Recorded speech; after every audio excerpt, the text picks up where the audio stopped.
স্বাগত ডিবিসি নিউজের শুক্র ও শনিবারের আয়োজন প্রযত্নে বাংলাদেশ। এই আয়োজনে আপনাদের সাথে আছি আমি আফরিন আনোয়ার। রাষ্ট্র পুনর্গঠন ও গণতান্ত্রিক ব্যবস্থা প্রতিষ্ঠায় রাজনৈতিক দল ও জোটগুলো নিজ নিজ অবস্থান থেকে ছাড় দেবেন এমন আশা প্রকাশ করেছেন জাতীয় ঐকমত্য কমিশনের সহসভাপতি অধ্যাপক আলী রিয়াজ। জাতীয় ঐকমত্য কমিশন কারো প্রতিপক্ষ নয়, তিনি জানিয়েছেন গণতন্ত্র পুনঃপ্রতিষ্ঠায় কমিশনের লক্ষ্য হচ্ছে সুনির্দিষ্ট এবং নির্ধারিত সময়ের মধ্যে একটি জাতীয় সনদ তৈরি করা। প্রযত্নে বাংলাদেশে আমাদের আজকের বিষয় জাতীয় ঐক্য কে কতটা ছাড় দেবেন। প্রযত্নে বাংলাদেশে আমাদের সাথে আজ স্টুডিওতে অতিথি হিসেবে উপস্থিত আছেন এবিএম মোশাররফ হোসেন এবং সালেউদ্দিন রিফাত। এবিএম মোশাররফ হোসেন তিনি বিএনপির প্রশিক্ষণ বিষয়ক সম্পাদক এবং সালেউদ্দিন সিফাত তিনি জাতীয় নাগরিক পার্টির যুগ্ম সদস্য সচিব। আপনাদের দুজনকেই স্বাগত জানাচ্ছি আমাদের এই আয়োজনে। শুরুতেই আমি এবিএম মোশাররফ হোসেন আপনার কাছে একটু প্রশ্ন রাখতে চাইব যে ঐকমত্য কমিশন বিভিন্ন প্রস্তাবনা নিয়ে কিন্তু বিএনপির সাথে বেশ কয়েক দফায় আলোচনায় গেছে। তো মৌলিক বিষয়গুলোর সংস্কারের প্রশ্নে আসলে রাজনৈতিক দলগুলোর ঐকমত্য প্রতিষ্ঠা করা কি আদৌ সম্ভব কিনা, কি মনে করছে বিএনপি? ধন্যবাদ আপনাকে। ধন্যবাদ আমার সহালোক সালেউদ্দিন সিফাত এবং ডিবিসির দর্শক সবাইকে আমি শুভেচ্ছা জানাচ্ছি। হ্যাঁ, আমাদের কিন্তু একটা লক্ষ্য ঐক্যমতের ভিত্তিতে আগামী দিনে গণতন্ত্রের যাত্রাটাকে শুরু করা। যার জন্য আপনি দেখবেন যে এই সংস্কার বলতে যে কথা, এই সংস্কার প্রস্তাব শুধু নতুন নয়। আপনি দেখবেন 2023 সালের 13ই জুলাই প্রথম বিএনপি রাষ্ট্র মেরামতের 31 দফা উত্থাপন করেছিলেন। তখন আমরা জানতাম না যে ফ্যাসিস্ট শেখ হাসিনা এভাবে ক্ষমতা থেকে চলে যাবে, কারণ একটা বিরুদ্ধ পরিবেশেও কিন্তু আমরা রাষ্ট্র সংস্কার বা একটা সংস্কার প্রস্তাব উত্থাপন করে আগামী দিনের কি বাংলাদেশ চাই আমরা, সেটা আমরা কিন্তু সাধারণ মানুষের কাছে আমরা উপস্থাপন করেছিলাম, বাংলাদেশের মানুষের কাছে। তারপর এখন কিন্তু এই 5ই আগস্টের পর দেখবেন সংস্কার নিয়ে নানা কথা হচ্ছে। আজকে 6টা সংস্কার কমিশন গঠিত হয়েছে এবং আপনি দেখবেন প্রত্যেকটি কমিটিতে বিএনপি কিন্তু তার নিজস্ব প্রস্তাব দিয়েছে এবং আমাদের কাছে এই জাতীয় ঐক্যমত কমিশনের পক্ষ থেকে আপনি দেখবেন প্রায় 76% প্রস্তাবনার সাথে বিএনপি কিন্তু একমত হয়েছে। কিছু কিছু ব্যাপার আমরা বলেছি যেগুলি আপাতত এগুলি সিদ্ধান্ত নেওয়ার ক্ষমতা ঐক্যমত কমিশনের নেই, যেটা যখন নির্বাচিত সংসদ আসবে সেই সংসদের মাধ্যমে সেই জিনিসগুলি সমাধান হবে। এখন আপনি যদি বলেন ঐক্যমত সম্ভব কিনা, অবশ্যই সম্ভব। রাজনৈতিক দলগুলি যেই প্রস্তাবগুলিকে সবাই সমর্থন করে সেগুলিকে বাস্তবায়নের মাধ্যমেই কিন্তু ঐক্যমত প্রতিষ্ঠা করা সম্ভব। কিন্তু অত্যন্ত দুঃখের এবং পরিতাপের বিষয় যে গতিতে সংস্কার হওয়ার কথা, মানে সংস্কারের গতিটা যত দ্রুত হওয়া উচিত সেই ক্ষেত্রে আমরা তত বেশি কেন একটা ধীরগতি আমরা লক্ষ্য করছি। আজকে দেখেন 9 মার্চ চলে গেছে, এই ইন্টারিম গভর্নমেন্টের 9 মার্চ চলে গেছে, কিন্তু আপনি খুব প্রত্যাশিত সেই সংস্কার কি আমরা দেখতে পাচ্ছি না। আপনি দেখেন 6টা সংস্কারের ব্যাপারে কথা বলা হচ্ছে, অথচ সবচেয়ে ইম্পর্ট্যান্ট একটা কমিশন পুলিশ সংস্কার কমিশন, এখন কিন্তু পুলিশ সংস্কারের কোনো প্রস্তাবনায় উত্থাপন করা হয়নি এবং সেক্ষেত্রে অন্তর্বর্তীকালীন সরকারের পক্ষ থেকে কি বলা হয়েছে যে এইটা প্রকাশ করার কোনো দরকার নেই, এটা নির্বাহী আদেশে বাস্তবায়ন করা হবে। অথচ সবচেয়ে সেন্সিটিভ বিষয় হলো পুলিশ, যা নিয়ে সবচেয়ে একটা মানে কল্যাণ, একটা গণতান্ত্রিক রাষ্ট্র প্রতিষ্ঠা করতে হলে পুলিশকে সবচেয়ে বেশি গণতান্ত্রিক হতে হবে। সেই প্রস্তাবটার ব্যাপারে কিন্তু ইন্টারিম গভর্নমেন্ট কোনো কথা বলছে না। আমার মনে হয় এখানে তারা কেন লুকাতে চাচ্ছে, এটা আমাদের জন্য একটা বিরাট প্রশ্ন। তারপর আরেকটা কমিশন আপনি দেখবেন, তথ্য কমিশন, দীর্ঘদিন পেরিয়ে গেছে, এখন পর্যন্ত তথ্য কমিশনের রিপোর্ট উপস্থাপন করা হচ্ছে না। তা আপনাকে এই ইন্টারিম গভর্নমেন্ট তো ঐক্যমতের সরকার যারা চাচ্ছে, তারা কি আসলে চাচ্ছে দ্রুত একটা সমাধান হোক? আমার তো মনে হচ্ছে না। তারা একটু সময় ক্ষেপণ করতে চাচ্ছে, যার মানে এর অন্যতম একটি লক্ষ্য হতে পারে যে ইন্টারিম গভর্নমেন্টকে একটা দীর্ঘদিন ক্ষমতার স্বাদ গ্রহণ করা। এই বিষয়ে আমি সালেউদ্দিন সিফাত, আপনি কি মনে করছেন? যেমনটি আমাদের সহ আলোচক যিনি বললেন এবিএম মোশাররফ হোসেন, যে ঐকমত্য কমিশন সময় ক্ষেপণ করছে এবং তারা চাচ্ছে যে অন্তর্বর্তী সরকার যাতে দীর্ঘ সময় তারা যাতে ক্ষমতায় থাকতে পারে। বিভিন্ন রাজনৈতিক দলও কিন্তু এর মধ্যে বলেছে যে একটি অনির্বাচিত সরকার যদি দীর্ঘদিন থাকে সেই ক্ষেত্রে কিন্তু একটা আশঙ্কার জায়গা তৈরি হয়। জি, ধন্যবাদ জানাচ্ছি আপনাকে এবং আমার বিজ্ঞ সহ-আলোচক জনাব এবিএম মোশাররফ হোসেন সাহেবকে, আর ডিবিসি যে সকল দর্শক শ্রোতাবৃন্দ আছে তাদের সবাইকে। আর এটা আসলে একটা অন্তর্বর্তীকালীন সরকার। তবে অন্তর্বর্তীকালীন সরকারের যদি কিছু চরিত্রগত একটা তুলনা যদি আমি করতে যাই, সাধারণত দুটো নির্বাচনের মধ্যবর্তী একটা তত্ত্বাবধায়ক ব্যবস্থা থাকে, তত্ত্বাবধায়ক সরকার থাকে। তো তার দায়িত্ব হচ্ছে বেসিক্যালি নির্বাচন দিয়ে চলে যাওয়া, কিন্তু এটাতে একটা গণঅভ্যুত্থান পরবর্তী সময়ে গঠিত একটি অন্তর্বর্তীকালীন সরকার, এবং এটা নিছক কোনো তত্ত্বাবধায়ক সরকার না। তো ফলে তার দায়িত্ব কেবলমাত্র নির্বাচন দেওয়া না, বরং কিছু কাঠামোগত মৌলিক সংস্কার নিয়ে আসা। এই ধরনের গভর্নমেন্টকে একটা ট্রানজিশনাল গভর্নমেন্ট বলা যেতে পারে। আর যেহেতু এটা transitional government by its name, by its definition, এটা ট্রানজিশন দিতে এটা এসেছে, সুতরাং এটা কখনোই দীর্ঘস্থায়ী হওয়ার কোনো সুযোগ নাই। যেহেতু ট্রানজিশনাল গভর্নমেন্ট, ট্রানজিশন দেওয়াটাই তার কাজ। এখন এটা অনির্বাচিত, এটা সত্য, কিন্তু অনির্বাচিত মানে এটা ইলেজিটিমেট না। সবসময় আনইলেক্টেড হলেই যে ইলেজিটিমেট হবে এমনটা না। তো এই যে একটা অবস্থা, তার ট্রানজিশন দেওয়াটা, সেই ট্রানজিশনটা সে কীভাবে দেবে সেটাকে অবশ্যই সংঘাতহীন করতে হবে এবং সহিংসতাহীন করতে হবে। বাংলাদেশে ইতিপূর্বের রাজনৈতিক সংকটগুলোর অন্যতম প্রধান সংকট হচ্ছে বাংলাদেশে যখন ক্ষমতার পালাবদল হয়, ট্রানজিশনটা ঘটে, তখন সেটা সহিংসতাপূর্ণ হয়। দেখা যায় যে ইকোনমিক রিসোর্সেসগুলো, যখন কোনো একটা দল, নির্দিষ্ট দল ক্ষমতায় থাকে, বাংলাদেশের যতগুলো ইকোনমিক রিসোর্সেস, সেটা মিডিয়া হাউস থেকে শুরু করে একেবারে তৃণমূল পর্যায় পর্যন্ত যেখানে যেখানে ইকোনমিক রিসোর্সগুলো থাকে সেগুলোর উপর তাদের একটা আলাদা কর্তৃত্ব প্রতিষ্ঠা হয়। তো ফলে এই কর্তৃত্বটা কেউ ছেড়ে যেতে চায় না, এবং যেহেতু ছেড়ে যেতে চায় না, সেহেতু তাদের সাথে এক ধরনের সংঘাতময় পরিস্থিতি তৈরি হয়। ফলে এই ট্রানজিশনাল গভর্নমেন্টের অন্যতম কাজ হবে যে এই যে ট্রান্সফার অফ পাওয়ার, ক্ষমতার যে পরবর্তী ট্রানজিশনটা হবে, সেটাকে যাতে কোনোভাবে সংঘাতময় এই যে পরিস্থিতি, এটাকে যাতে এড়ানো যায়, সহিংসতাহীন যাতে করে তোলা যায়। এই ধরনের গভর্নমেন্টের উদাহরণ পৃথিবীতে আমরা বহু জায়গায় পাই। যেমন সাউথ আফ্রিকাতেও আমরা এই ধরনের একটা ট্রানজিশনাল গভর্নমেন্ট দেখেছি, যেটার নেতৃত্বে ছিলেন নেলসন ম্যান্ডেলা। তো তখনকার যে সাউথ আফ্রিকার এই ট্রানজিশনটা, সেটা কীভাবে ঘটেছে, ধরেন সেখানেও আমরা দেখেছি এই ট্রানজিশনাল গভর্নমেন্টের অন্যতম দায়িত্ব ছিল অ্যাপারথাইড, তথা বর্ণবাদ যেটা ছিল, বর্ণবাদ যাতে এই গভর্নমেন্ট পরবর্তী যে সময়, সেই সময় যাতে আর বর্ণবাদটা যাতে আর না থাকে, সাউথ আফ্রিকাতে যাতে আর কোনোভাবে সেটা বিস্তার লাভ করতে না পারে, কাঠামোগতভাবে, ইনস্টিটিউশনালি। আমাদের এখানেও যেহেতু আমরা একটা কর্তৃত্ববাদী সময়ে বসবাস করেছিলাম, আমরা একটা ফ্যাসিবাদী সময়ে আমরা আমাদের জীবন কাটিয়েছি, এবং আমাদের একটা ট্রমার ব্যাপার আছে।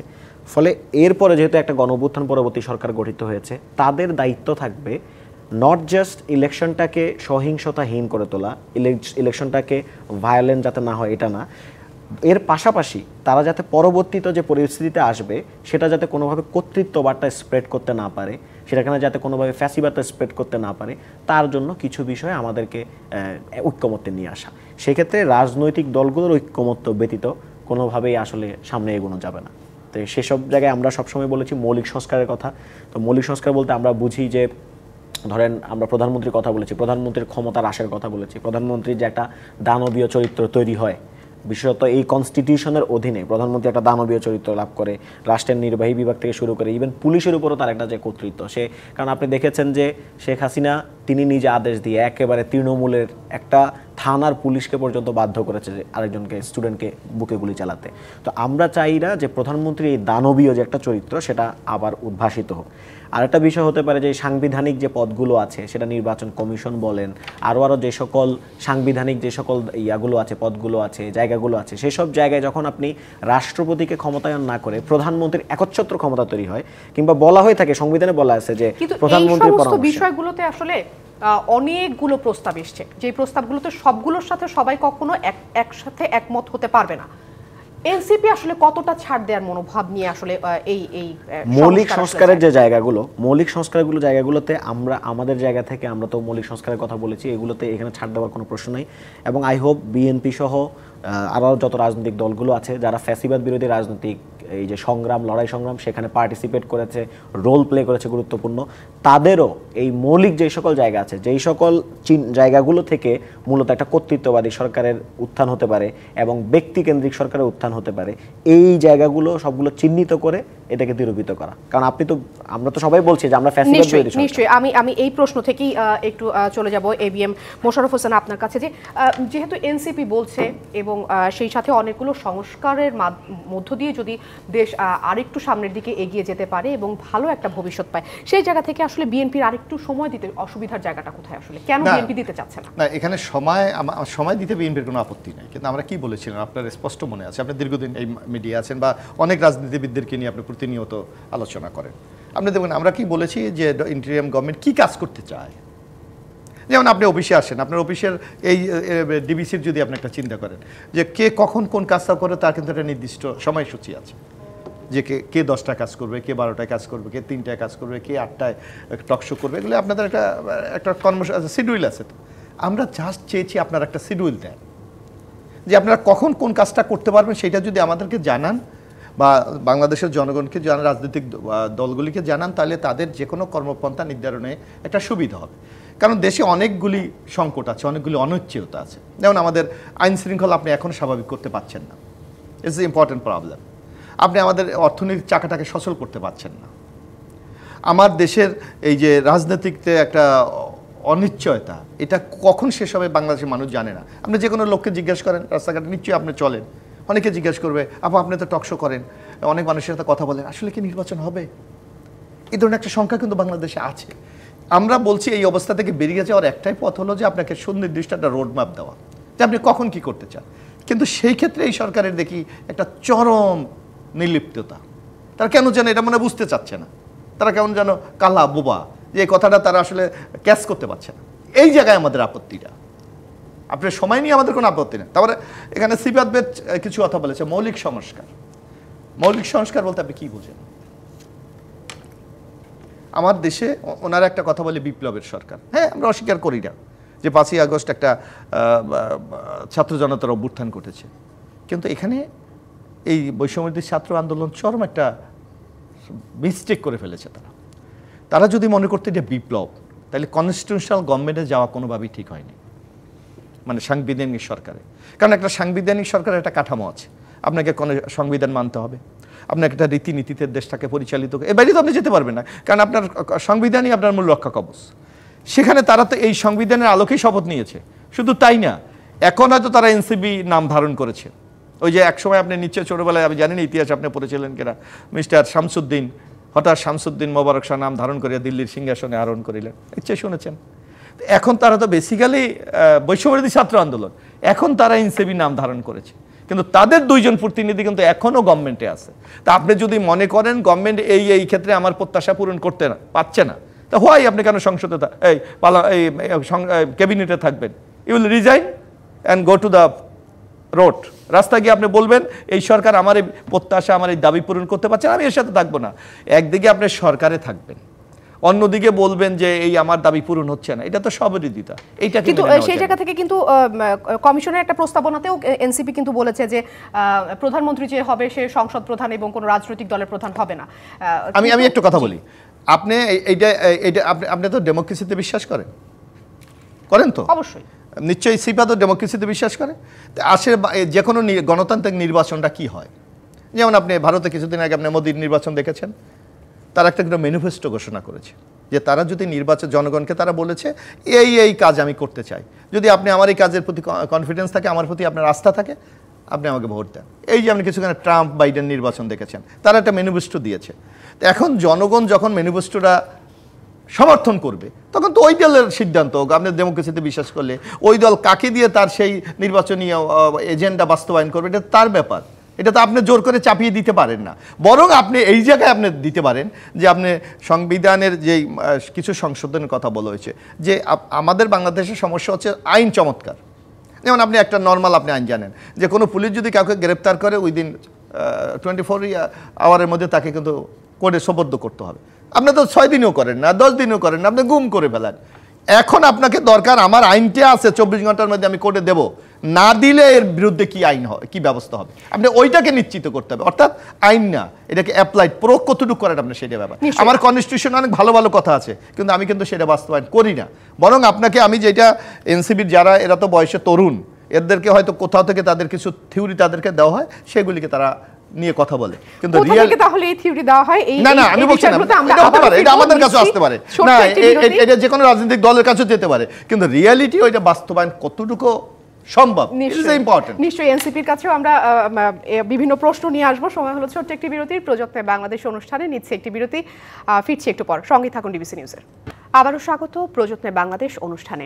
আমাদের আজকের বিষয় জাতীয় ঐক্য কে কতটুকু ছাড় দেবেন।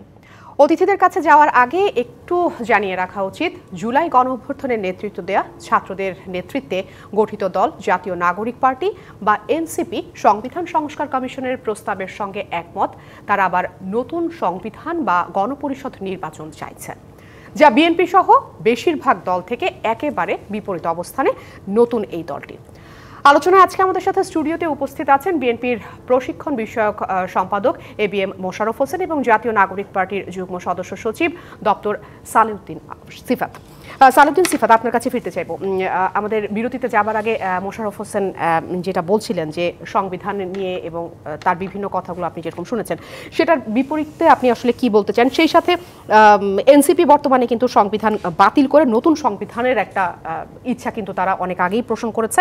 সেই সাথে গণপরিষদ নির্বাচন নিয়ে আসলে এনসিপি এতটা আসলে চাপাচাপি বা এতটা জোর দিচ্ছে কেন? দেখুন, গণপরিষদ নির্বাচনের তো একটা পদ্ধতি, সংবিধান নতুন করে লেখার বা সংবিধান রিরাইট করার একটা পদ্ধতি হচ্ছে গণপরিষদ নির্বাচন, এবং এটা ইটসেলফ একটা নির্বাচন, এটাও একটা নির্বাচন। যদিও অনেকে রাজনৈতিক দলগুলো, বিশেষত বিএনপি বলছে যে অনেক জায়গায় সবার সেমিনারে টকশোতে যে আমরা নির্বাচনকে পিছিয়ে দিতে চাচ্ছি, বাট আমরা যদি ইন রিয়ালিটি নির্বাচনকে পিছিয়ে দিতে চাইতাম তাহলে আমরা গণপরিষদ নির্বাচনের কথা বলতাম না। গণপরিষদ নির্বাচন ইটসেলফ একটা নির্বাচন। এখন গণপরিষদ, আমরা শুরু থেকে বলে আসছি, গণপরিষদ নির্বাচন এবং আইনসভা নির্বাচন, তথা যেটাকে আমরা জাতীয় সংসদ নির্বাচন বলি, দুটো একসাথে হতে পারে, এবং এরকম নজির কিন্তু বাংলাদেশে ইতিপূর্বে আছে। 1970 সালে যে সাধারণ নির্বাচনটা আপনি দেখেন, সেটা কিন্তু যদিও সাধারণ নির্বাচন, এটা কিন্তু গঠিত হয়েছে ম্যান্ডেট নিয়ে কনস্টিটিউশনে। কনস্টিটিউশন কিন্তু তারা লিখতে পারে নতুন করে। তো ফলে বাংলাদেশেও এই ধরনের নজির আছে যে একই সাথে গণপরিষদ নির্বাচন এবং হচ্ছে আইনসভা নির্বাচন হওয়ার, এবং নির্বাচিত গণপরিষদ সদস্যরা গিয়ে আইন প্রণয়ন করবে, অর্থাৎ কনস্টিটিউশনটা প্রণয়ন করবে, তারপর গিয়ে তারা আবার আইনসভায় রূপ নেবে। এরকম নজির আমরা বাংলাদেশেই দেখতে পাই। এখন আরেকটা কথা যেটা আমাদের বিজ্ঞ সমালোচক বললেন যে আইন তো অনেকই আছে, সংবিধানও ঠিক আছে, কিন্তু এরপরও তো বাস্তবায়ন নাই। আমি ওনার সাথে একটু শ্রদ্ধার সাথে দ্বিমত করি। আইন আসলে বাংলাদেশে আইনই ঠিক নেই, বলবৎ যোগ্যতা যে নাই সেটা তো সত্য, কিন্তু এটার সাথে এটাও সত্য যে সংবিধানও ঠিক নাই, আইনও ঠিক নেই। আপনি বর্তমান যে সংবিধান, সেই সংবিধানে দেখেন যে প্রধানমন্ত্রীর যে দানবীয় ক্ষমতা, প্রধানমন্ত্রীর যে দানবীয় কর্তৃত্ব, এইটা যদি আপনি অটুট রাখেন ইন রাইটিং ইভেন, তাহলে তো ধরেন বাংলাদেশে কখনো আপনি নতুন কোনো কিছু দেখবেন না। সংস্কৃতি তো আছে, রাজনৈতিক সংস্কৃতি পরিবর্তিত না হলে তা দেখবেন না। যেমন উনি একটা উদাহরণ দিয়েছেন যে কোনো একজন ব্যক্তি যদি তাকে যদি পুলিশ গ্রেপ্তার করে, তাহলে 24 ঘন্টার মধ্যে যদি আদালতে উত্থাপন করা না হয়, তাহলে সেক্ষেত্রে আমাদের রাষ্ট্রের রক্ষা কবচ কি? দেখেন, রাষ্ট্রের রক্ষা কবচ হিসেবে তো অনেক কিছুই বলা আছে। ধরেন আপনি একটা হ্যাবিয়াস কর্পাস রিট করে দিতে পারেন, হ্যাবিয়াস কর্পাস রিট করে আপনি সুপ্রিম কোর্টের কাছ থেকে, হাইকোর্টের কাছ থেকে একটা আবেদন জানালেন, কিন্তু হাইকোর্টের যে জাস্টিস বসে আছে সেখানে যদি আপনি জাস্টিস নিয়োগ প্রদানে যদি আপনি আবার প্রধানমন্ত্রীর ক্ষমতা প্রয়োগ করেন, প্রধানমন্ত্রী যে উপদেশকে বলবৎযোগ্য এবং প্রধানমন্ত্রীর উপদেশকে যেভাবে বর্তমান সংবিধান লেখা আছে যে প্রধানমন্ত্রীর উপদেশই একদম সর্বসেবা আকারে ধারণ করেন, তো সেক্ষেত্রে তো আসলে ওই জাস্টিস আপনি এনশিওর করতে পারবেন না। ফলে আমি তো বারবার যেহেতু বলছি যে পুলিশ এখানে শুধুমাত্র নির্বাচন ব্যবস্থা সুন্দর হয়ে গেলে, একটা সুন্দর নির্বাচন হয়ে গেলেই যে বাংলাদেশ সুন্দর হয়ে যাবে ব্যাপারটা মোটেই এরকম না। আপনার এখানে সংবিধানে হাত দিতে হবে, আপনার পুলিশ ব্যবস্থায় হাত দিতে হবে, ওনার সাথে আমি এগ্রি করি, উনি যেটা পুলিশ কমিশন নিয়ে বলেছেন, এবং এটা একই সাথে আপনার বিচার বিভাগেও হাত দিতে হবে। রাষ্ট্রের যতগুলো গুরুত্বপূর্ণ অর্গান আছে সবগুলোতে যদি আপনি হাত না দেন, তাহলে ধরেন আপনি হ্যাবিয়াস কর্পাস রিট করলেন, কোনো প্রতিকার পেলেন না, প্রতিকার না পেলে এসে 24 ঘন্টার বাইরেও সে গুম থাকতে পারে। তাহলে সেগুলো আসলে মৌলিক সংস্কারটা করে বাকিগুলো মানে নির্বাচিত কোনো সরকার বা ইলেকশনের পরে আসলে যে সরকার আসবে সেই সরকার বাকিগুলো বাস্তবায়ন করবে, এর সাথে আসলে এনসিপির নির্বাচিত আমাদের বিরোধিতার জায়গা হচ্ছে প্রথমত রাজনৈতিক দলগুলোকে এই ট্রানজিশনাল মোমেন্টে একমত হতে হবে যে আমি হচ্ছে এই সংবিধানে এই পরিবর্তন চাই, যাতে করে পরিবর্তিত কর্তৃত্ববাদ ফেরত না আসে, পুলিশ ব্যবস্থার মাঝে এই পরিবর্তন চাই, বিচার বিভাগের উপর আমাদের সরকার প্রধানদের যে হস্তক্ষেপ সেটা আমরা করতে দেব না, এটা আমরা চাই। যখন এরা একমত হবে, পরবর্তীতে একটা গণপরিষদ নির্বাচন হতে পারে, গণপরিষদ নির্বাচনের মাধ্যমে যেহেতু সংবিধান সংশোধনের পদ্ধতি, ইভেন আমরা এটাও বলেছি যে বর্তমানে এক্সিস্টিং যে সংবিধান সংশোধনের কথা যদি আমি বলি, সেক্ষেত্রে বলা হয় যে আমাদের সংসদের 2 কক্ষের, এখন তো 1 কক্ষ, সংসদের 1 কক্ষের 2/3 ভোট, এরপর হচ্ছে কি আপনি সংবিধান সংশোধন করে ফেলতে পারবেন। কিন্তু আমরা এখানে আরেকটা ক্লজ অ্যাড করেছি, সেটা হচ্ছে গণভোটের বিধান। অর্থাৎ আপনি সংসদের এখন দুইটা কক্ষ, উচ্চ কক্ষ নিম্ন কক্ষ থেকে আপনি সংবিধান, আমি আসি এটা শেষ করি তাহলে আরো ক্লিয়ার হবেন, একটু সময় দিতে হবে। যদি এই দুটোকে যদি আপনি শেষ করেন এরপর আপনাকে গণভোটে আসতে হবে, জনগণের কাছে ফেরত যাইতে হবে, কারণ কনস্টিটিউশন তো এটা একটা পিপলের জন্য একটা ডকুমেন্ট, পাবলিক ডকুমেন্ট, এবং এটা সিটিজেন এবং আমাদের যে স্টেট, এই যে পাবলিক ডকুমেন্টের কথা বলছেন এবং জনগণের দাবির কথা বারবার এনসিপি বলছে, সেই বিষয়ে আমি নিশ্চয়ই আপনার কাছে সিফাত প্রশ্নে আসবো। তার আগে একটু মোশাররফ হোসেন আপনার কাছে জানতে চাই যে গণপরিষদ, সেই সাথে সংবিধানের মূলনীতি, প্রধানমন্ত্রী কতদিন থাকতে পারবেন, সেই সমস্ত কিছু নিয়ে কিন্তু বিএনপির কিছু দ্বিমত তারা ঐকমত্য কমিশনকে জানিয়েছেন। বিএনপি আসলে এই বিষয়গুলোতে ছাড় দেবে কিনা, বা কোন জায়গাটায় ছাড় দেবে, কোন জায়গাটায় ছাড় দেবে না, বিএনপির কোনো সিদ্ধান্ত হয়েছে কি? না, আমি একটু কথা আপনাকে বলি। এখানে সিফাত যেমন আমাদের সহালোক, তাছাড়া এছাড়া লয়ার স্টুডেন্ট, পার্সোনালি ব্যক্তিগতভাবে সিফাত নিচ্ছে জানার কথা। আমি বিশ্বাস করি সে তার তার একাডেমিক স্টাডিতে এটা সে তার পাঠ্যসূচি ছিল। একটা দেশের নতুন সংবিধান কখন হয়? দুইটা বিষয় সাধারণত হয়। যখন কোথাও একটা নতুন রাষ্ট্র তৈরি হয়, যেমন 1971 সালে মহান মুক্তিযুদ্ধের মাধ্যমে একটা নতুন রাষ্ট্র পেয়েছি, তখন আমাদের জন্য একটা সংবিধান অবশ্যম্ভাবী ছিল। এই ক্ষেত্রে আপনি সংবিধান করতে পারেন। আরেকটা সময় সংবিধান কখন হয়?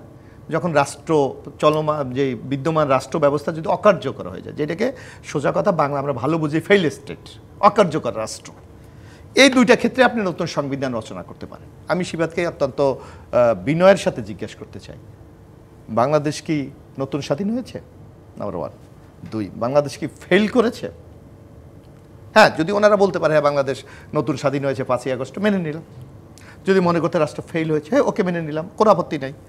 তাইলে আপনারা যারা বলেছেন যে এই নতুন সংবিধান দরকার, তাই 5ই আগস্ট আপনারা হয় এই বিদ্যমান কনস্টিটিউশন কেন আপনারা শপথ দিলেন? কারণ ডক্টর ইউনূস সাহেব সর্বসময় বলে যে আমাকে নিয়োগ দিয়েছে ছাত্ররা, আসিম নজরুল বলে আমাকে নিয়োগ দিয়েছে ছাত্ররা, এবং ছাত্ররা বলে, মানে বৈষম্য ছাত্র আন্দোলন বলে আমরা যদি গভর্নমেন্টে না যাই তাহলে আমাদের এই কর্মসূচি, এই আমাদের যে এজেন্ডা বাস্তবায়ন আমরা করতে পারবো না, যার জন্য কিন্তু তাদের 3 জন প্রতিনিধি এই গভর্নমেন্টে গেছে।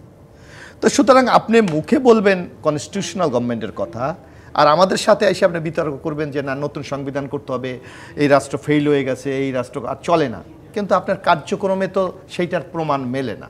কারণ আপনি এই বিদ্যমান কনস্টিটিউশন মেনেই কিন্তু আপনি গভর্নমেন্ট ফর্ম করেছেন। আরেকটা বলেন আপনি যে ওনারা বলছে যে গণপরিষদ কখন হবে? এই যে যদি নতুন সংবিধান রচনা করতে হলে তখন লাগবে, কিন্তু আমার তো বিদ্যমান কাঠামোতে নতুন সংবিধান রচনার আমার কোনো সুযোগ নাই। আমি কি করতে পারি তাহলে? হ্যাঁ, সংবিধানের মধ্যে আপনি যে কথাটা বলছেন যে প্রাইম মিনিস্টারের অসীম ক্ষমতা, তারপর আরও এই যে নির্বাচন ব্যবস্থা নিয়ে সমস্যা, আমাদের বিচার বিভাগ নিয়ে, এগুলি আপনি অ্যামেন্ডমেন্ট হতে পারে, সংশোধন হতে পারে। আমাদের সংবিধান এখন পর্যন্ত 16 বার সংশোধন হয়েছে। হ্যাঁ, আমি যদি মনে করি মানুষের জীবন মান কিন্তু চলমান, যেমন আমি আসিফ কবে জন্ম হয়েছে, আমি সিফাত কবে জন্ম হয়েছে আমি জানি না। 90-তে যখন আমরা আন্দোলন করেছিলাম, তখন আমরা যখন আন্দোলন করি তখন কিন্তু বাংলাদেশ একটা রাষ্ট্রপতি শাসিত সরকারে ছিল। সিফাতের নিশ্চয়ই মনে আছে যে রাষ্ট্রপতি শাসিত সরকার ছিল, কিন্তু আমরা তখন আন্দোলনরত দলগুলো মনে করেছে রাষ্ট্রপতি শাসন মানে ওয়ান ম্যান রুল, একজনের শাসন। এইটাকে আমরা এটা দিয়ে গণতন্ত্র পুষে আমরা পার্লামেন্টারি ডেমোক্রেসিতে ফিরে যাব। যার জন্য দেখবেন বিএনপি তখন কিন্তু আমাদের দলের গঠনতন্ত্র যদি আপনি দেখেন বিএনপির, সেখানে স্পষ্ট ছিল যে আমরা রাষ্ট্রপতি শাসিত সরকারে বিশ্বাসী। কিন্তু জন আকাঙ্ক্ষাকে ধারণ করে 1990 সালে আমরা নির্বাচনে জেতার পর বেগম খালেদা জিয়া কিন্তু 3 রোডের রূপরেখা আপনি শুনেছেন, 3 রোডের রূপরেখাকে শ্রদ্ধা জানিয়ে আমরা কিন্তু পার্লামেন্টারি ফর্ম অফ গভর্নমেন্টে ফিরে গেছি। অর্থাৎ আপনি প্র্যাকটিসের মাধ্যমে আপনি বুঝতে পেরেছেন যে আমার এই জায়গায় ফিরে যাওয়া দরকার। এখনও যদি আমরা মনে করি, আপনি মনে করেন যে না আমাদের এই কনস্টিটিউশনে অথবা আমাদের বিদ্যমান শাসন ব্যবস্থায় এই ক্ষেত্রে আমার লুফল আছে, ওইগুলিকে তো আমি রিপেয়ার করতে পারি, ওইগুলিকে তো আমি স্ট্রেনথেন করতে পারি, যে আমি এই জায়গায় আমি ফিরে যেতে পারি। তো আজকে যে আমি যে বিতর্কটা করছি, এই বিতর্ক দিয়ে সংকট সমাধান হবে না। ওনারা বলছে যে এই যে গণপরিষদ, হোয়াই গণপরিষদ? ও আপনার টার্গেটটা কি? আপনি এখন বলতেছেন যে আপনার দেশে আইন শৃঙ্খলা আপনি ঠিকতে পাচ্ছেন না, আমার বিনিয়োগ নাই, আমার অর্থনীতির চাকা নড়ছে না, আমার রাজনৈতিক দলগুলো ঐক্য নাই। আপনি কি আরও অনৈক্য তৈরি করতে চাচ্ছেন?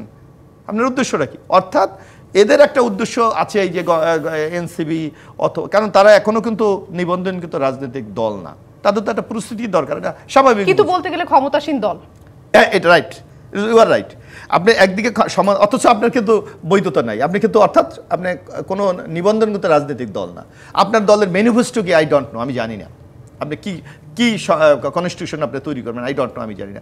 আপনার দলের দর্শনটা কি? আপনি অর্থাৎ জনগণকে কি জানেন? আমি বিএনপি, আমি বলি যে আমি বহুদলীয় গণতন্ত্রে বিশ্বাস করি, আমি বাংলাদেশের জাতীয়তাবাদে বিশ্বাস করি। আপনারা যদি এর প্রতি আস্থা রাখেন আমাকে সমর্থন করেন, কিন্তু তারা সেই ধরনের মানে সেই বক্তব্য দেওয়ার মতো কিন্তু পজিশন এখনো তাদের তৈরি হয়নি। সুতরাং আমরা বুঝতে পারি যে তাদের একটু সময় দরকার রাজনীতির ফিল্ডে যাওয়ার জন্য। এখন আপনি কাউকে সময় দেওয়ার জন্য টোটাল দেশটাকে যদি আপনি ঝুঁকির মধ্যে ফেলে দেন, এই যেমন এখন একটা জিনিস আপনি দেখেন, এই মানবিক করিডোর, কারণ আপনি মানবিক করিডোর কাকে জিজ্ঞাসা করে আপনি বলছেন আমি রাষ্ট্রনীতিগতভাবে সিদ্ধান্ত নিয়েছি? সেই প্রশ্নে আমরা আসবো নিশ্চয়ই। সময় হচ্ছে ছোট্ট একটি বিরতির। প্রযত্নে বাংলাদেশ অনুষ্ঠান থেকে নিচ্ছি ছোট্ট একটি বিরতি। সঙ্গেই থাকুন ডিবিসি নিউজের পর্দায়। আবারও স্বাগত প্রযত্নে বাংলাদেশ অনুষ্ঠানে। আমাদের আজকের আলোচনার বিষয় জাতীয় ঐক্য কে কতটুকু ছাড় দেবে। আলোচনার এই পর্যায়ে আমি শুরুতেই চলে যাব আসলে সালেউদ্দিন সিফাত, আপনার কাছে। আপনি বলছিলেন এভিএম মোশাররফ হোসেনের কথাগুলোর প্রেক্ষিতে আপনার যথেষ্ট মতভেদ রয়েছে, জানাবেন আমাদের। যেমন উনি বলেছেন যে বাংলাদেশে বা পৃথিবীর যে কোনো দেশের ইতিহাসে কনস্টিটিউশন চেঞ্জ করতে হলে দুইটা পরিস্থিতি বা দুইটা অবস্থা, একটা হচ্ছে দেশটাকে স্বাধীন হতে হয়, অথবা হচ্ছে দেশের রাজনৈতিক অবস্থা বা সাংবিধানিক অবস্থা অকার্যকর হয়ে যেতে হয়। আমি ওনার সাথে ডিসএগ্রি করি এই জায়গা থেকে যে পৃথিবীর দেশে এরকম বহু নজির আছে, বহু এক্সাম্পলস, ইভেন এই যে রিসেন্ট পাস্টেও আছে। উনি যদি খেয়াল করে থাকেন তাহলে আমি ইভেন সাউথ আফ্রিকার কথাও বলেছি। এই সব জায়গাগুলোতে কনস্টিটিউশন বানানোর জন্য সাউথ আফ্রিকার ম্যাপটাকে বদলাইতে হয় নাই। এরকম অনেক দেশ আছে যেখানে আপরাইজিংটা হয়েছে, একটা অভ্যুত্থান হয়েছে, অভ্যুত্থানের পরপরই অভ্যুত্থানের যে সকল বিপ্লবীরা নেতৃত্ব দিয়েছে তারা মিলে বলেছে তাদের একটা নতুন কনস্টিটিউশন চাই। পরবর্তীতে একটা কনস্টিটিউশনের অ্যাসেম্বলি হয়েছে, নিউ কনস্টিটিউশন আছে। সুতরাং নিউ কনস্টিটিউশনের জন্য যে আজীবন স্বাধীন হওয়া শর্ত, এটা আমাদেরকে ইতিহাস আমি এটা ভুলে অন্যতম আমি বলছি না, এটাই তো একটা আপরাইজিং তো বাংলাদেশে হয়েছে। সুতরাং বাংলাদেশে এই শর্ত, এই কন্ডিশন, অর্থাৎ নিউ কনস্টিটিউশন হওয়ার যে কন্ডিশন, সেটা এখন হাজির আছে। এটার জন্য বাংলাদেশকে নতুন করে স্বাধীন হইতে হবে না, বা আমাদেরকেও ভাবতে হবে না যে বাংলাদেশ নতুন করে স্বাধীন হয়েছে। আর একটা ব্যাপার যেটা যে কনস্টিটিউশনাল গভর্নমেন্টের আলাপ হচ্ছে, যে আমাদের বর্তমান সরকারটা কনস্টিটিউশনাল গভর্নমেন্ট। হ্যাঁ, এটা একদিক থেকে কনস্টিটিউশনাল গভর্নমেন্ট, বাট সেটা এক্সিস্টিং কনস্টিটিউশন অর্থে না। যখন এই ধরনের কনস্টিটিউশন একটা ক্রাইসিস দেখা যায়, যে সরকার নাই, কোনো ব্যবস্থা নাই, প্রধানমন্ত্রী পালিয়ে গেছে, সংসদের যতগুলো সদস্য সবাই পালিয়ে গেছে, তখন নিউ নর্মস সেখানে আছে। নিউ নর্মসের আন্ডারে, নিউ গ্র্যান্ড নর্মসের আন্ডারে নতুন একটা মানে লেজিটিমেসি তার তৈরি হয়। এই সরকারের লেজিটিমেসি কিন্তু কনস্টিটিউশন না, এটা একদম স্পষ্ট ভাষায় আমি বলতে চাই। এই সরকারের লেজিটিমেসি কোনোভাবে কনস্টিটিউশন না। আইন উপদেষ্টা 106 এর কথা বলতে পারে, আর্টিকেল 106 এটার সাথে কোনোভাবে কানেকশন নাই। এটা এই সরকারের পূর্ণ লেজিটিমেসি হচ্ছে অভ্যুত্থানই হচ্ছে এই সরকারের লেজিটিমেসি। 106 এটা আইন উপদেষ্টা সহ অন্যান্য উপদেষ্টা যারা বের করেছেন, এটা তাদেরকে জিজ্ঞাসা করা উচিত আপনারা এটা কোথেকে পেয়েছেন। আর উপদেষ্টা পরিষদ যখন গঠিত হচ্ছে, তখন আমরা জানি যে রাজনৈতিক দলগুলোর সাথে আলাপ আলোচনা হয়েছে। এমনকি এটাও দেখেছি যে আমরা বিএনপির ভারপ্রাপ্ত চেয়ারম্যান জনাব তারেক রহমানের সাথেও তাদের এক ধরনের জুম মিটিংও হয়েছে। সুতরাং রাজনৈতিক দলগুলো এই দায় থেকে কি এড়াতে পারবে? রাজনৈতিক দলগুলোর সাথে আলাপ আলোচনা করেই তো উপদেষ্টা পরিষদ নির্ধারিত হয়েছে। উপদেষ্টা পরিষদ তো আর শুধুমাত্র বৈষম্য বিরোধী ছাত্র আন্দোলন তৈরি করে নাই। রাজনৈতিক দলগুলো যদি না থাকে, একজন রাজনৈতিক দল বলুক, একটা রাজনৈতিক দল বলুক যে তারা উপদেষ্টা পরিষদ গঠনের সময় তারা ভূমিকা পালন করে নাই, পার্টিসিপেট করে নাই, একটা রাজনৈতিক দল বলুক। বাংলাদেশের সকল রাজনৈতিক দলগুলো সেখানে ছিল। তো সুতরাং এইটা বলার কোনো জো নাই। দ্বিতীয়ত, ছাত্র প্রতিনিধির কথা বলা হচ্ছে, আসলে তারা এনসিপির প্রতিনিধি না, তারা হচ্ছে গণ অভ্যুত্থানের প্রতিনিধি। আসিফ মাহমুদ, সজীব ভুঁইয়া, তারপর বলেন নাহিদ ইসলাম, বলেন আমি শেষ করি, আমাকে বলতে দেন। না, আসিফ মাহমুদ, সজীব ভুঁইয়া তো ইভেন এটাও বলেছে যে আমি কোন দলে যাবো এটা শিওর না। আসিফ মাহমুদ, সজীব ভুঁইয়া বলেন, নাহিদ ইসলাম বলেন, মাহফুজ আলম বলেন, যারা সেখানে গিয়েছে তারা অভ্যুত্থানের প্রতিনিধি হিসেবে গিয়েছে। সেখানে বিএনপি বলেন, জামাত বলেন, গণ অধিকার বলেন, যতগুলো রাজনৈতিক দল ছিল তারা সবাই তাদেরকে তো ওই সময় সমর্থন দিয়েছে। এবং বিএনপির ভারপ্রাপ্ত চেয়ারম্যানও বারবার বলেছেন যে অন্তর্বর্তীকালীন সরকারকে সমর্থন দিতে হবে। এখন কনস্টিটিউশন চেঞ্জের কথা আমি কেন বলছি? আমাদের বিজ্ঞ সমালোচক নিজে বারবার বলেছেন যে বাংলাদেশের কনস্টিটিউশনে এই পর্যন্ত 16 বার অ্যামেন্ডমেন্ট হয়েছে। তো আমরা কি 17তম বার অ্যামেন্ডমেন্ট করার জন্য বা 18তম, আমি শেষ করি, 17তম বা 18 বার অ্যামেন্ডমেন্ট করার জন্য তো আমরা এই অভ্যুত্থানটা করি না। এরকম 100টা অ্যামেন্ডমেন্ট হইতে থাকবে আর আমরা আমাদের কনস্টিটিউশন রাইট হারাইতে থাকবো, এটা তো আমরা চাইবো না। আমাকে একটু বলতে দেন, আমার জন্য বেটার হয়। আপনি বলেছেন ক্ষমতাসীন দল, আমি শেষ করি। আপনি বলেছেন ক্ষমতাসীন দল, আমি দ্ব্যর্থহীনভাবে এটা ডিসএগ্রি করি। আমরা যখন জাতীয় নাগরিক কমিটি ছিলাম, আমরা তখন বারবার বলেছি যে আমরা রাষ্ট্রপতির অপসারণ চাই। বর্তমান যে রাষ্ট্রপতি, সেটা অপসারণ চেয়েছি আমরা জাতীয় নাগরিক কমিটি থাকার সময়। আমরা জুলাই প্রক্লেমেশন চেয়েছি। একটা ক্ষমতাসীন দল সে সরকারের কাছে 2-3টা দাবি নিয়ে যাচ্ছে, সরকার বাস্তবায়ন করতে পারতেছে না, এটা কোন অর্থে ক্ষমতাসীন দল আপনি আমাকে বলেন? বরং আমরা দেখেছি বড় বড় রাজনৈতিক দলগুলো বাধা দেওয়ার কারণে দেখা গেছে এইগুলো বাস্তবায়ন। সেটা জনাব এভিএম মোশাররফ হোসেন আপনি ভালো বলতে পারবেন যে সিফাত ভাই যেটা বললো এই বিষয়ে আসলে আপনি না, একমত আমরা- কিনা, আর ঐক্যমত আসলে হলেও এটা বাস্তবায়ন নিশ্চিত করা সম্ভব কিনা কি মনে করছেন? না, আপনি এখানে আমি একটু বলি, এখানে একটা কথা হলো শিবাদ যে কথাটি বলেছে এটা কনস্টিটিউশনাল গভর্নমেন্ট কিনা, অবশ্যই কনস্টিটিউশনাল গভর্নমেন্ট, কারণ আমাদের কনস্টিটিউশন, উনি লয়ার স্টুডেন্ট, উনি অবশ্যই জানার কথা। কনস্টিটিউশনে আমাদের বিশেষ করে পঞ্চদশ সংশোধনী যেটা শেখ হাসিনা করেছিল, সেখানে স্পষ্ট বলা আছে যে নির্বাচিত সরকার পরবর্তী নির্বাচিত প্রধানমন্ত্রীর কাছে ক্ষমতা হস্তান্তর করবে, কিন্তু এখানে যে বেকুয়াম, prime minister already resign, parliament already dissolved, তাহলে কী হবে? এখানে কোনো অপশন নাই আপনার গভর্নমেন্ট কীভাবে ফর্ম হবে, তাহলে অপশন কী আছে উনি নিশ্চয়ই জানে। দ্য কনস্টিটিউশন গার্ডিয়ানকে, who's the guardian of constitution, must supreme court. সেখানে 106-এ আছে মহামান্য রাষ্ট্রপতি যদি কোনো ক্রাইসিস ফেস করে যা সংবিধান কাভার করে না, সে সুপ্রিম ফুল বেঞ্চের কাছে সে মতামত চাইতে পারে। 106 আর্টিকেল তাই চেয়েছে, উনি is the student of law, সে নিশ্চয়ই এটা জানার কথা। সেই আলোকে মহামান্য হাইকোর্ট সুপ্রিম কোর্ট নির্দেশ দিয়েছে যে এইভাবে আপনি একটা গভর্নমেন্ট করতে পারেন। ইট is the absolutely constitutional government, number 1। Number 2, উনি বলছে গভর্নমেন্টটা নাই। হুইজ সজীব ভুইয়া কে? নাহিদ ইসলাম কে? ডক্টর ইউনূস সাহেব তো স্পষ্ট বলেছে যে আমাকে নিয়োগ দিয়েছে ছাত্র। আসিফ নজরুল আপনি দেখেন, আপনি অনলাইনে যান, ইউটিউবে যান, বলছে আমি জানতামও না যে আমি উপদেষ্টা হব, আমাকে ছাত্ররা বলেছে উপদেষ্টা হন। আমি বলছি হ কি সম্ভব? সুতরাং it is the absolutely dominated by ছাত্ররা। এক কিন্তু আলাদা একটা হচ্ছে আমি আলাদা, বাস্তব আলাদা। তো ওই যে আমি আগে বললাম না, দিল্লির নাম ধারণ করছে, সিংহাসনে বসে। আমি বলবো এক এখন আপনাকে দেখতে হবে এইটা। আর আপনি আরেকটা, আপনি যেটা বলছেন ঐক্যমত কি সম্ভব? অবশ্যই সম্ভব, কারণ ঐক্যমত যদি বাস্তবায়নটা কি সম্ভব কিনা, বাস্তবায়ন তো আপনার ওই যে বলা হচ্ছে এটা মিউচুয়াল আন্ডারস্ট্যান্ডিং, এটা হতে হবে সব পক্ষের মধ্যে। কারণ আপনাকে আপনি যা কিছু করেন না এখন, নিশ্চয়ই এটা সিবাত জানে যে আপনি যাই কিছু করেন না, এখন করবেন কি? প্রেসিডেন্টের আদেশে অর্ডিন্যান্স জারি করে, কিন্তু ordinance it is not a law. অর্ডিন্যান্সকে যদি আপনি আইনে পরিণত করতে হলে পার্লামেন্টে যেতে হবে, সময় খুব সংক্ষিপ্ত, পার্লামেন্টে যেতে হবে। সুতরাং পার্লামেন্টে যাতে ঐক্যমত হয় এই জিনিসটা, এই যে যারা আমাদের এনসিবি অথবা গভর্নমেন্টে যারা আছে তাদের একটা জিনিস মাথায় রাখা উচিত, তাদের সকল কর্মকাণ্ড বৈধতা দেবে কিন্তু নেক্সট জাতীয় পার্লামেন্ট। সুতরাং তারা যদি ওই পার্লামেন্টের বৈধতা না নিতে পারে, তাইলে তাদের এই যে বর্তমানে যে ক্ষমতায়ন, একটা ক্ষমতার যে একটা উত্তাপ, এইটাও কিন্তু প্রশ্ন। নিশ্চয়ই আমরা একেবারে শেষ পর্যায়ে চলে এসেছি। শেষ করছি প্রযত্নে বাংলাদেশ এর আজকের আলোচনায়। ডিবিসি নিউজের সঙ্গেই থাকুন 24 ঘন্টা।